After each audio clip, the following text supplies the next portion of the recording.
have achieved 2 Impact Awards, secured 7 regional winners, and proudly been World's Championship Division winners twice. Please join me in giving a warm virtual welcome to Bjorn and Tessel from Team 4481, Team Rembrandts. Hello, everyone. Hi, welcome. Today we're going to give you a presentation about how we use 3DM in our strategy. Tessel is fading away here. And just overall kickoff strategy, but also during build season and during competition. And I think it's really interesting to follow. So I'll quickly share my screen. Let's see. This one. Yes, I think you can now all see it. So let's begin. 3DM and strategy. My name is Bjorn. I'm the 3DM lead. 3DM is data-driven decision making. So it's a philosophy that is based on using data from history, but also, it's just making the decisions based on facts that are already known. And this is Tessel. Hi, I'm Tessel. I'm the media and branding lead of the team. But today I'll be giving the presentation together with Bjorn on the 3DM and strategy. Yes, so who we are Team 4481, Team Rembrandts. And we build awesome robots, FRC robots, since 2013. And we're based in the Netherlands, all the way in Europe. In Eindhoven, where we have a build location, and we have a pretty large team of around 70 members, and they are all from different high schools. So we're a community team, and one main important thing about our team is that we are a very active Open Alliance team, in which we share a lot of information on Chief Delphi, also on strategy, but all different kind of topics like prototyping, software, and so forth. So let's start with the data-driven decision making. Okay, so like Bjorn just mentioned, data-driven decision making is, as it says, it's making decisions based off of data. So before 2022, so our 2013 to 2020 seasons, we never really used any type of validation for our decisions. So everything would be based off experience and gut feeling.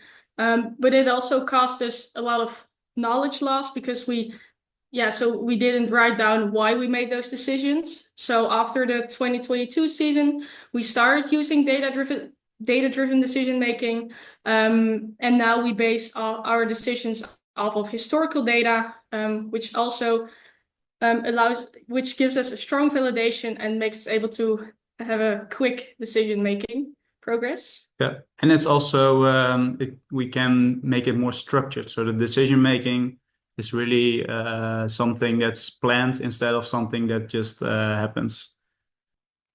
So yeah.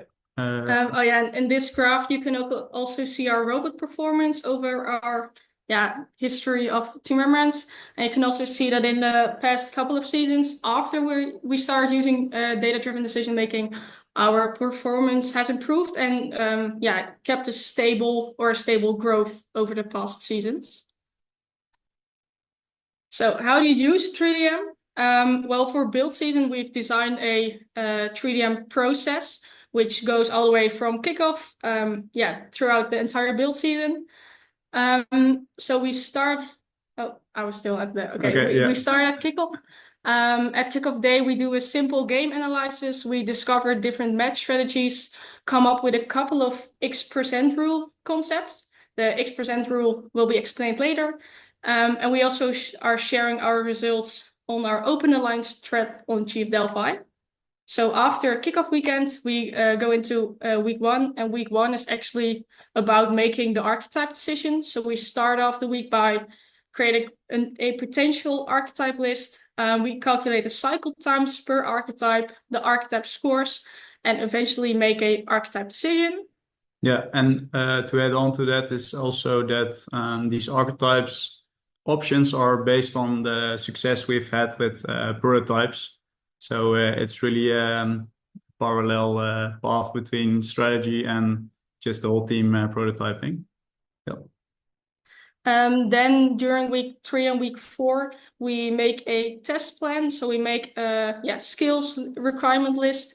We do 3DM data design review, 3DM design review, and we make a concept test plan. And at the end of the week 3, we'll have a final test plan.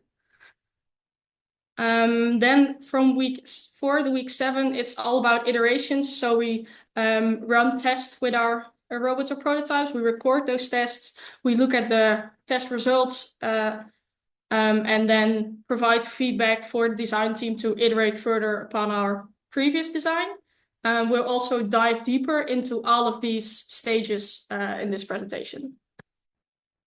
Yes. So first off, tomorrow it's a kickoff. Super excited. What I will be doing is a lot of analysis actually. So first off, we all start reading the game manual very carefully to not miss anything, and we also write down all the important parts of the manual that might have to do something with game mechanics or tricky rules. Then we set up a list of all the points that can be scored during the game. So both the normal points, but also the ranking points. And we really want to make sure that it's clear for the whole team how we can achieve those points. And we changed the planning a bit. So Saturday is a bit less crowded. So the robot skills are actually moved to Sunday. Because on Sunday, like for us in the Netherlands, Saturday the kickoff starts in the evening, so we don't have a lot of time on Saturday to do strategy. So most of it's done on Sunday. We first start with robot skills, which I'll show also later. And the robot skills are basically a list of all the possible skills and stuff the robot can do during the match. And we really want to have a full list of all those skills to not forget something during prototyping. Then we also play a lot of XRC simulator. So it's basically a game where you can drive a virtual robot on the new field. And last year's it has really helped us to get a better understanding of how the game works, how you can play it. Especially when you do it in a 3v3 setting with your team. And then for the more game analysis part, we start with auto, tally up, and endgame. So for the auto, we really want to look at what are the best auto routines that our team is capable of making. So it should be feasible, but really looking at the most optimal paths. And we make a summary of that. For tally up, we kind of do the same, but then for cycles. So we determine what cycles will be the main cycles of the game, and we will also look at how long these cycles will take. And for endgame, it really depends on what kind of endgame you have, but it will be also a kind of cycle analysis, but it really depends on what kind of endgame, because it can also be an analysis on how we can score as many points in endgame without wasting too much time. And then we also compare the new game, so the 2025 game, with old games. So we really want to see if there are already games that have been played by a lot of teams, or maybe even the games designed by some teams in 2021.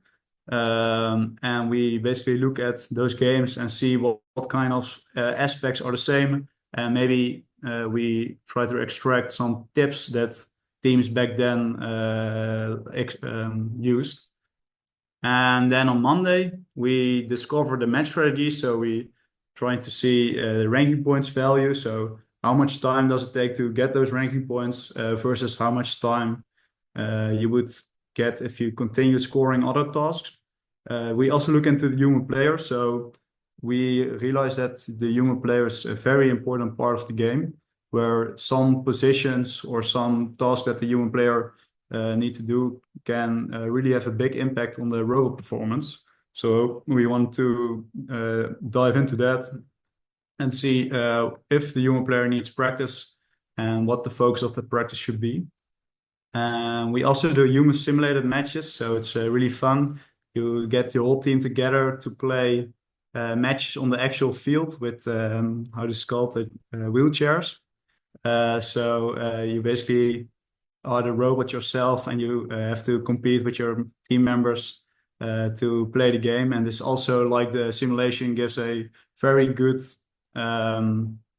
feeling to how the game is played, and it also I think it really helps with making your strategy. And we also try the cycles for tele-op and autonomous without drivetrain. So very simple drivetrain, just driving those cycles and basically estimating what the cycle time will be during competition. Tuesday is the X concepts or the X percentage rule. I'll go into that later in the next slide. And we also we look at trade-offs. So for example, last year there were trade-offs between doing the trap or not. It really is a difficult part of the analysis because you have to list both the advantages and disadvantages of several options. And in the end, we try to make a good decision based on all the analysis we did.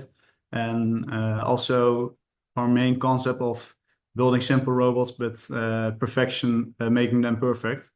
Then Wednesday is just sharing the results with the team, but also throughout the weekend, we'll be sharing it online. So what is the X percentage rule? It's something we've been working on for like a couple of years now, and we think it has brought us a great success. So what it basically does is it's an indication of what your robot performance goal for a regional should be. For us, we're playing a lot of week 1 regionals, so our target is set to week 1. So it's the X percentage of the theoretical maximum score of a single robot. What does it mean? We basically try to estimate what will the best robot in the world for a given year score. How many points can it score on its own? And then we take a percentage based on a historical indication on what our target for a regional should be. So we estimate it based on historical event data. I will show you in the next slide. And for a California regional, for example, the Wainimi Port regional, it requires about 70% to have a good, good chance of winning the regional. The figure below, it really says you start with the game analysis, then we calculate based on the game analysis the theoretical maximum. We take 70% of the points, then we try to figure out some concepts, so certain strategies that get you to the 70% points, and then all those strategies combined with the things we've learned for prototyping, we make the archetype decision at the end of week 1. So how do we come with the 70% rule for the California regionals? This graph, it shows the winning probability for California regionals for week 1 and 2, based on the data we've gathered from 2017 all the way to last year. And this is the OPR. So what you see is on the x-axis is a normalized OPR. So it goes from 0 to 1, where 1 is the best team in the world on a OPR basis. So the points they can score on their own estimated. And 0 is the least amount of points scored by a single robot. And what we see here is I think I can show it. So we see here the orange dotted line is the 70% OPR. So we're targeting that 70% amount of points that we can score. And if you line that up with the probability of winning and the probability of reaching finals, we see that it's about 50% winning chance and almost 100% reaching finals. Of course, there's a lot of variation because the sample set is still relatively small, but still, if you see here, even the lowest cases, you still have like 60% chance of making it to the finals of your regional. And we really believe in this concept. And I believe for week 1 regionals, there are only a couple of teams worldwide that reach it. So if you're part of that group that can reach that 70%, I think you're set up for success. So how do we calculate it? These are some screenshots from the sheet we'll be using this year. So we first, on the left, calculate the 100% robot performance. So that is the best robot in the world. And we basically list their cycle time, we estimate it, and how many cycles they will be able to do within the time they have. So this is for last year, and we saw that it was about 70 points. It's the 100%. So that means that a single team can score 70 points on its own at the highest level of play. And here's just a small, how do you say it? The ranking points are listed for both the melody and ensemble to see how much percentage they achieved it. And on the right, we make several concepts. So this is number 1, but we have number 2, 3, 4, and so forth. And we try to hit that 70%. So that's for that game about 50 points. We set that as a target, and we try to play a bit with the amount of cycles and a feasible cycle time to eventually get the 50 points. And for example, for this concept, we said we want to amp and to do the speaker and no trap. And this will actually get us the 50 points with a cycle time of 12 and 4 speaker in auto. So this was our last year's start. And as you can see, the melody is almost achieved on our own. So we try to focus on basically getting 3 ranking points each match. And we made a trade-off to not go for the ensemble, so also not going for trap, because we thought it would be a better use of time to optimize our speaker shots and optimize amplifying instead of going for the trap. So that was a lot about week 1. No, not week 1, just kickoff part. So Tess will go further with the archetypes. Yeah, okay. So diving deeper into stage 2, which is week 1. On Thursday of week 1, we start by creating a potential archetype list. For this, we look at we make an autonomous overview, a tally-up overview, and an endgame overview. From this overview, we create archetype sheets, and after this, we create potential match strategies. Yep. Then on Friday, we calculate the cycle times. We estimate for each archetype. And after this, we calculate the archetype reliability scores, the archetype strategy scores, and the archetype total scores. And then eventually on Sunday, we'll have a group meeting. We discuss every archetype concept we came up with, and eventually out of all of these concepts, we make an archetype decision. Yeah. So the archetypes, what is an archetype? It's basically a very simple representation of a robot. So you see here, for example, on the left and the right, some archetypes for the 2023 game. So this was the archetype we went for. So a drivetrain, spindex, intake, and any arm. And it's really a simple picture also for this one. But how do you say it? The decision is made based on these kind of pictures, and later in the process, hardware will design it and make it better. But the archetype is really like a sketch of how the robot looks like. Do you want to add that? Yeah, this is our archetype for regionals and worlds. So this is actually so our left was the archetype for the regionals, and after playing at the competition, we found out that there had to be some iterations made, and that's the archetype you see on the right. Yeah, so we're moving the spindex here, unfortunately. More about that is definitely in our 2023 Open Lines build thread. So is it that easy to come up with an archetype and make that decision? Well, we have made a decision here in 2022 to keep it very simple. It was a robot that can score in the low hub and had the potential to score in the high hub, but also in the upper hub. And it had a simple mid climb, whereas the robot of the next year was a bit more complex because we wanted to pick up from the ground the cones, spindex it, pick it up with a very complex telescoping arm. We could have done a lot of stuff different, and we would have looking back to it.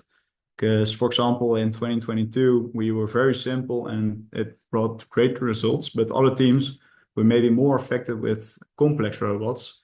We are not a fan of complex robots, but for that game, it might have been a good idea. But it really depends on your team's resources. But for example, for the charged up game, we built a complex machine, but we got outperformed by simpler machines.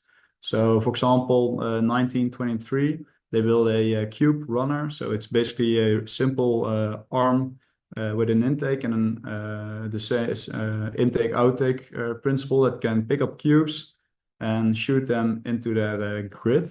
And if we would have made this instead of the complex robot, we would have saved a lot of time that could be spent on autonomous and driver practice. So looking back, maybe here we could have added some more complexity and here a bit less. So it's always you make a decision, but it's not always perfect. And that's why it's very important to, how do you say it? Come together with a group of people and make the decision, how do you say it? Try to make the decision very carefully and try to ask as many questions as possible to not get, how do you say it, in a tunnel vision. So it comes down to design plus strategy plus practice. That's basically the formula for success. This figure might look complex, but it says if you build a complex robot, so the dark blue line, it takes you a lot of time and tuning to get it to work. So it takes longer to get it to work, but it might have a higher ceiling. But because it takes longer, you can do less iterations, and yeah, it just takes longer to make. So this is ideal for teams that have a lot of resources and may also play in later weeks of competition. For us, we're focusing on the light blue line, which is a simple robot. And because it's simple, we can have it finished very early. And we then see midway to the build season what iterations can be made, and we can boost its performance cap. And it might end up a little bit short of other more complex robots, but it does guarantee us that with driver practice and tuning, we can finish it in time in week 1, and we can also make the robot reliable by then. So the sweet spot is a balance between the design feasibility and the strategy, so the X percentage rule, where you want to score the design based on some requirements. So for us, that's simplicity, driver friendliness, center of gravity, also the knowledge base. So how have we built such a subsystem like a lift or arm before? Is it manufacturable? So how difficult is it to build? And what are the costs? And then we give it a weight and we calculate the score. So we want to have a high reliability score in combination with a high strategy score. So in combination with at least around 70% scoring potential. And if those scores both line up, that's an ideal robot for us. Okay, so going back to our 3DM process of build season, during week 2 and week 3, we start by making a skills requirement list, so a skills list. And this list is all of the requirements that the different subsystems need to have to compete at that year's game. Yep. And then that's on Monday, and then on Thursday of week 2, we hold a 3DM design review. So we validate the design that we chose earlier against all of the skills and requirement that each subsystem needs. And then we come up with the concept test plan for each subsystem. So basically to get data out of each prototype or subsystem in order to eventually make the iterations. So after the concepts of the test plan, on Friday, we developed the final test plan for each subsystem. Yep, so the subsystem workbook is something we've been using since last year. And it's basically an overview of the progress we are making on all kinds of fields, so both mechanical, electrical, and software. So it's basically a very simple but detailed list of all the tasks that need to be done to build a subsystem.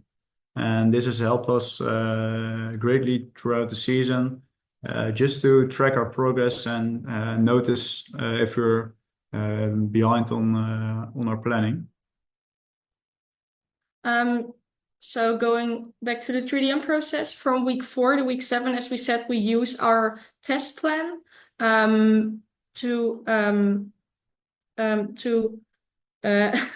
we use our test plan to test our prototypes. We make sure to record every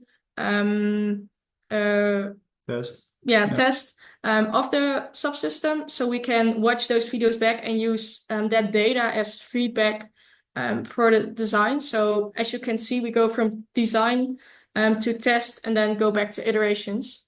And also these videos make it able to validate our test results. Which is validated data for the design. Yeah, so we try to do as many iterations as possible because with each iteration we can become better. So then to basically apply the 3DM philosophy, we have picked some 3DM approved robots, which are basically examples of robots our team would have built in those years. And they should be a simple robot.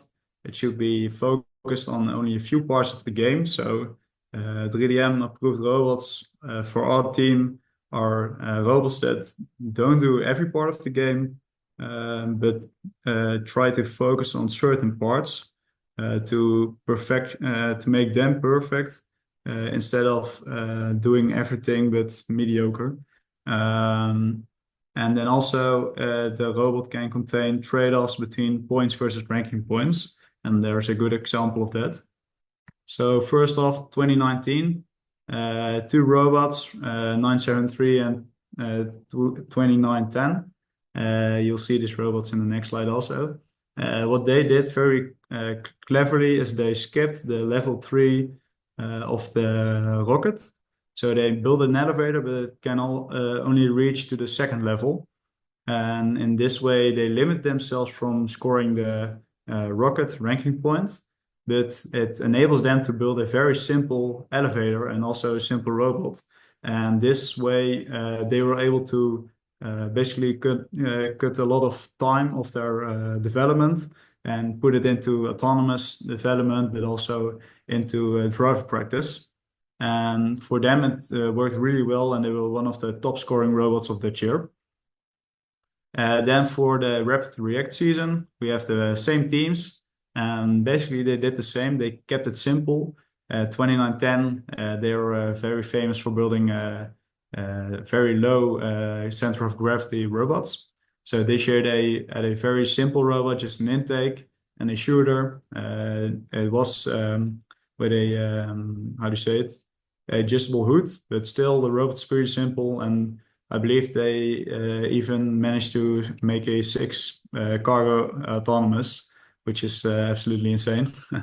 And for 973, they also kept it simple, but they decided to make a fixed hood, fixed transfer system, just making sure that there is less, as few degrees of freedom as possible to help them build a reliable robot. Then for the charged up season, as I already said, you have the cube runners. So the simple robot just transferring as many cubes as they can. And it worked out really great for those teams. But we also had the simple design again from 973, just a tilted elevator with a small arm on it. And these robots were relatively simple to build, but they performed really well throughout the season. Then for last year, of course, 2056, They went almost undefeated that year, and they built a very nice robot that's also relatively simple, but they focus really on getting the autonomous as precise as possible, and just having a lot of driver practice and cutting down on the cycle time. And same goes for 2102 team. We also met at the regionals, and I think they had a very simple but super effective robot that was able to pick up nodes and score them with just like a arm and an intake outtake on it. And I think these kind of robots, so the simple robots, can outperform a lot of complex teams, complex building teams. So these are good examples of 3DM approved robots. Okay, so how did our season of last year go? So I think everyone on our team can say that we had an amazing season in the 2024 Crescendo season. We won 2 regionals and we won the Hopper division, which made us go to Einstein this year. And we used 3DM a lot while building our robot. Yep. But the question is, did we reach the 70%? So as we can see, the 70% of last year would be about 50 points. And if we look at our OPR and APA of last year, you can see that we scored week 1 30.67 and our APA was 29.5. And during week 2, our OPR was 47.84 and our EPA was 39.1, which means that no, we actually did not reach the 70%. Oof. But yeah, so we did not reach it. Shame on us. But we still got a lot of success. So the question is, how does that work? So I want to explain, how do we play during quals? So how does our team, what is the strategy during quals? We focus on winning, of course, but also last year we had the meta DRP, so scoring as many nodes as possible. So for some matches, we estimated that we have a high chance of winning. So we really want to focus on scoring as many nodes as possible so we can get 3 RP, so also scoring the meta DRP. And in this case, the quantity of nodes was more important. So the ranking point was more important than scoring a lot of normal points, which means that for those matches, our points were lower. So we had less points, which means our OPR was also less. And the difference with playoffs, we just play to win. So we play with the most points. So actually, playoffs is a better representation of the 70% rule. So in playoffs, you really see the power of the robot.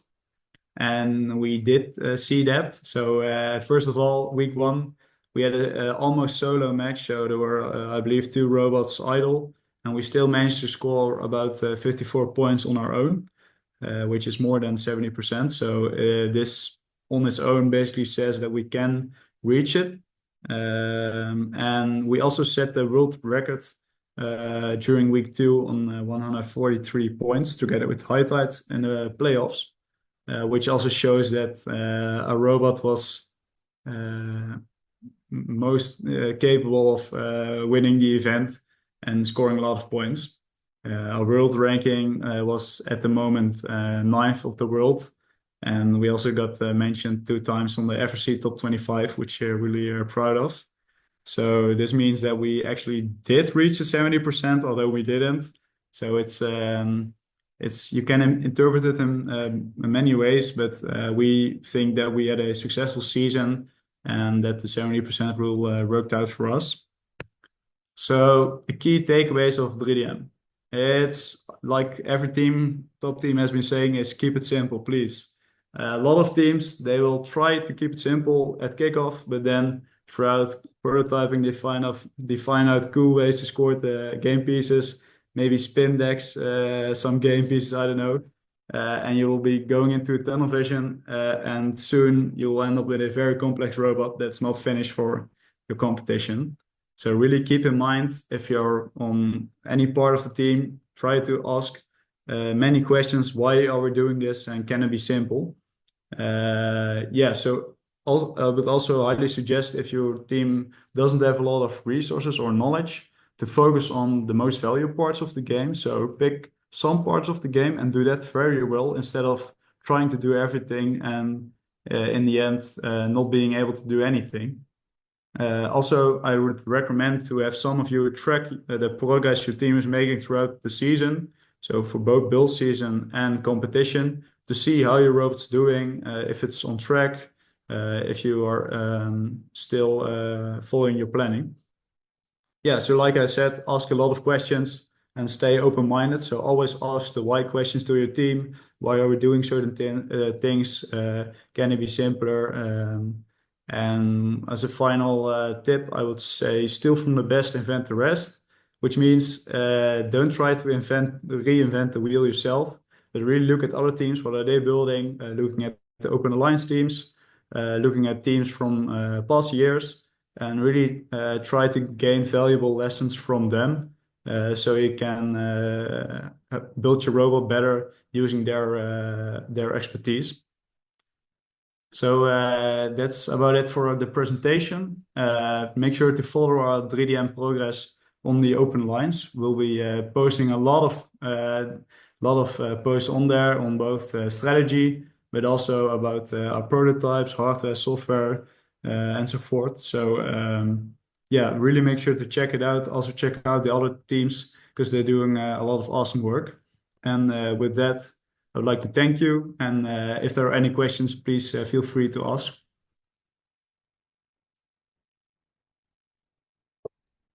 Hi, I'm back. We do have 2 questions here. So if you're okay with it? Yep. Okay. So from an anonymous attendant, he or she says, how do you manage such a large team? How do you have enough tasks for everyone? Yeah, that's a great question. So our team is 70 people. So we have a lot of students and mentors that all have different tasks within the team. So I believe Tesla's now sending me some pictures that I can open. Let's see. Can I show them? You download it. Yeah. So I'll download these pictures. Let me get a second. So basically what we have is a team structure where the whole team is put into specific departments. For example, I'm part of the strategy department, and Tesla is part of the business and media department. Wait, it's a bit, yeah. It works. Okay, so you see me here, Tesla there. And we have all these leads and managers that manage the whole team, and all students and support and mentors fall into those categories. And the leads and managers are responsible for basically managing the teams and assigning tasks. Do you want to add something? Yeah, I think one important thing to mention is that we, as Bjorn said, we have the managers, and under the managers are the leads, and then under the leads are the students. And we have a lot of projects going on, and we divide them well in between different, how do you say it, sub-departments. Yep. So I think how we manage it is just by letting everybody choose like a sub-department or a department they want to be active in. And within the department, we have a lot of stuff to do. But it's really about organization and making sure that you have the right leads and right managers chosen. Yeah, and we also run a buddy program. So for our first years, they get a buddy, which is most of the times a experienced student or mentor that guides the new students throughout the season and helps them become a big part of the team. So I hope that answers the question. Is there one more question? And if you want to read everything about our team structure, it's in the first post on our Open Alliance build thread. So Yep. you just go to Chief Delphi to our Open Alliance thread. And if you scroll a little down, you have our whole team structure explained. Yep. Okay, well, thanks a lot for that answer. We are actually running a little bit out of time, but since we do have more questions, you are welcome to stay. We have this option in which we can write the answers. So, I mean, we have 4 still. I don't know if people are going to ask more questions, but I mean, definitely you're super welcome to stay. I would like to thank you because this information is going to be super helpful for this upcoming season. So thank you a lot for being here. It's been wonderful to have you. Would you like to add something more? Yeah, I'm seeing here that someone's asking for the presentation. We'll post it on Chief Delphi. So if you go to that website, you can find it online. Just search Chief Delphi and then 4481 Team Remnants, and we'll post it on there today. And also, if you have any other questions that are unanswered, you can hop into that build thread, ask it there, or send us a message on Chief or Instagram, and we're very happy to answer them.